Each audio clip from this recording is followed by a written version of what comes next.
Commission গঠনে শিলমোহর দিল মন্ত্রিসভা। আমি রয়েছি সংগ্রামে যৌথ মঞ্চে, সেখানে যারা রয়েছেন অর্থাৎ এখানে দীর্ঘদিন ধরে যারা আন্দোলন করছেন তারা রয়েছেন, তাদের প্রতিক্রিয়া নেব। আজকে যেটা হলো ক্যাবিনেট মিটিংয়ে বলা হলো যে সপ্তম বেতন কমিশন সেটা যে গঠন করা হবে তার উপর শিলমোহর, কিন্তু আজকে ডিএ নিয়ে আলোচনার কোনো এজেন্ডা ছিল না।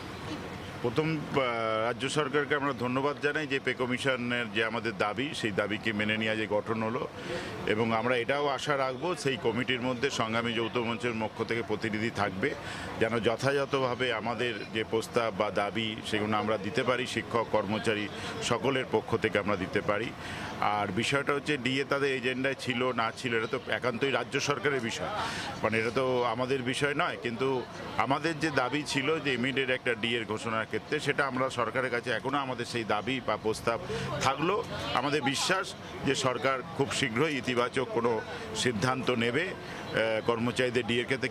যেহেতু যে আগের গভর্নমেন্ট 4% ঘোষণা করেছিল, আলটিমেট কিন্তু সেটা অর্ডার বেরোয়নি, তাহলে সেই জায়গা থেকে যে এবং আমরা চাইছি যে আগামী দিনে খুব শীঘ্রই যেন এই নিয়ে রাজ্য সরকার এটা নিয়ে আলোচনা তার এজেন্ডায় গুরুত্বপূর্ণভাবে রাখেন। আমাদের এখানে যখন বর্তমান মুখ্যমন্ত্রী তিনি যখন বিরোধী দলনেতা ছিলেন, তিনি বারংবার এসে এখানে বলেছেন যে তার মন্ত্রিসভার প্রথম বৈঠকেই, ক্যাবিনেট বৈঠকেই তারা মহার্ঘ ভাতা নিয়ে সরকারি কর্মচারীদের যে বকেয়া মহার্ঘ ভাতা আছে, যেটা বর্তমানে রোপা 2019 অনুযায়ী 42% এবং তার আগে রোপা 2009-এর যে বকেয়া, যেটা নিয়ে সুপ্রিম কোর্ট রায় দিয়েছে, সেইটা তারা প্রথম ক্যাবিনেট মিটিংয়েই তারা এই নিয়ে সিদ্ধান্ত করবেন। এবং মুখ্যমন্ত্রী হিসেবে শপথ নেওয়ার পর উনি গত সপ্তাহে যখন অর্ধ ক্যাবিনেটের মিটিং হচ্ছিল, সেখানে বলেছেন যে আজকের যে মিটিং সেখানে ডিএর বিষয়টি নিয়ে আলোচনা হবে।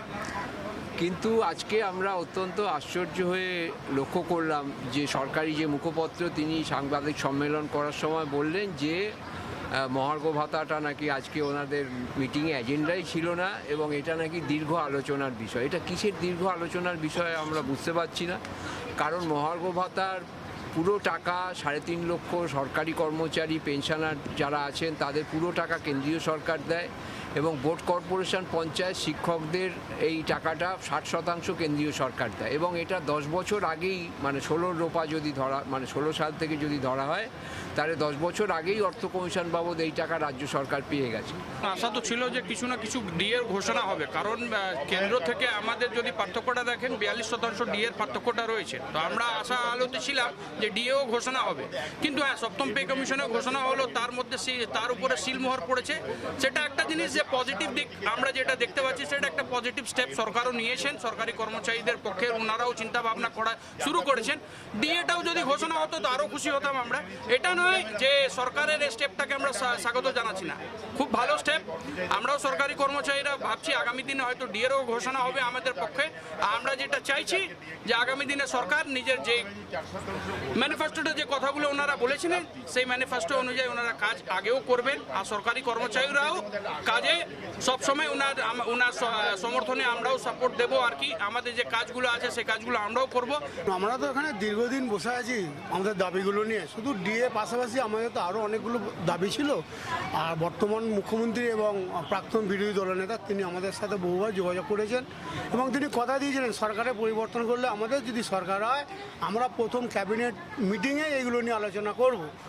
প্রথম মিটিংয়ে তো সুযোগ হয়নি, আজকের মিটিংয়ে সুযোগ পেয়েছেন, উনি এজেন্ডার মধ্যে রেখে তুলেছেন, সপ্তম পে কমিশন গঠন হয়েছে। কিন্তু আমরা তখনই এটাকে সম্পূর্ণভাবে মেনে নেব যখন এটা অর্ডার হিসেবে বেরোবে। আমরা চাইছি না আগামী দিনে আমাদের পরবর্তী প্রজন্ম বা আমরা ডিএর জন্য রাস্তায় না বসি, সেটাকে বর্তমান সরকার সুনিশ্চিত করেছেন, সপ্তম পে কমিশন গঠন করেছেন। আমরা আশাবাদী আমাদের যে বকেয়া ডিএ এবং সুপ্রিম কোর্টের মান্য রায় অনুযায়ী যে 25% দেওয়া কথা ছিল এবং বাকিগুলো দেওয়ার কথা ছিল পাট করে, সেই সম্পর্কে আলোচনা হয়নি। মাননীয় মুখ্যমন্ত্রী বলেছেন এজেন্ডার মধ্যে ছিল না। আমরা আশা করছি আগামী দিনে এটা এজেন্ডার মধ্যে আসবে। এই যে এত হিউজ পরিমাণ ডিআরএস অ্যালাউন্স বাকি রয়েছে, সেক্ষেত্রে সরকার কি সিদ্ধান্ত নিল, এটা অবশ্যই আজকের দিনের ক্ষেত্রে প্রত্যাশা ছিল। তবে আমরা আজকের দিনের প্রেক্ষিতে হতাশ হচ্ছি না। আগামী আরও কিছুদিন সময় আছে, 45 দিন সময় আছে। 45 দিনের মধ্যে আর আমাদের সংগ্রামী মঞ্চের নেচারটাই এরকম যে যদি আমাদের দাবি পূরণ না হয় তাহলে পরে আমরা তো আর কোনো সরকারের পক্ষেও নয় বিপক্ষে না, আমাদের দাবি পূরণ না হলে আমরা রাস্তায় আন্দোলনের পথে নামবো। এটাই আমাদের ভূমিকা, আমাদের এটা নেচার বা আমাদের এটাই কালচার। কিন্তু মহার্ঘ ভাতা যেটা আমাদের আশু দাবি ছিল, পে কমিশন গঠন আমাদের কোনো দাবি ছিল না, আমাদের 1 নম্বর দাবিই ছিল এআইসিপিআই অনুযায়ী মহার্ঘ ভাতা দেওয়া সকল কর্মচারী, শিক্ষক, বোর্ড, কর্পোরেশন, পঞ্চায়েত।